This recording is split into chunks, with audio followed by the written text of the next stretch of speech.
Kirib beringiz ichkariga. Assalomu alaykum Laravasi va kasasini akalar. Bugun 18-oktyabr aeroport Pulkoda vaziyat qanday? Akalar, birinchi etajda mana orqa tarafimda militsiyalar vxodda, ikkinchi vxod oldida turibdi. Olishi mumkin emas.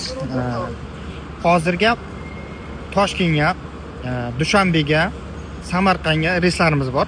Ularni uchiramiz. Vaziyat akalar, faqat birinchi etajdan keyingizda, birinchi etajda vxod oldida militsiya bo'lmasa kirib ketasiz. Ikkinchi etajda militsiya har doim bor. Agar bezakin bo'lsalaringiz, 10-15 kun pullaringizni shunday shilib oladi.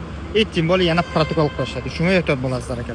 Mana bu aeroport Pulkova, mana ko'ryapsizlar. Hamma joyda mana shu yerga kelsalaringiz, shundan to'g'rib mana shu kirib ketsalaringiz bo'ladi akalar.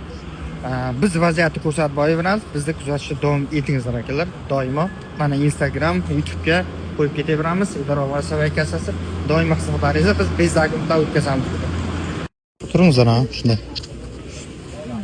Assalomu alaykum Laravasi va kasasi akalar. Sankt-Peterburgdan Toshkentga Qanoshar kompaniyasi bugun 16:10da uchadi. Mana akalarimiz hammasi shu yerda. Mana ko'ryapsizlar akalar. Hammasi yaxshi, stress lekin mumkin emas akalar. Bu doimo aytamiz va yana qayta aytamiz. Agar qanot shartda akalar reyslaring, ya'ni ves kilogramm og'ir bo'lsa, har bir kilogramga 600 rubldan to'laysizlar. Agar og'ir bo'lmasa, juda ham yaxshi. 23 kg bagaj, 5 kg ruchnoy bilan ketadi. Sankt-Peterburg, Toshkent bugun qanot shart. Biz xizmat akalari va hozir Uralskiy avialiniya bor. Uralskiy avialiniyani ham o'tkazamiz. Hozir Toshkent akalarimiz bor edi.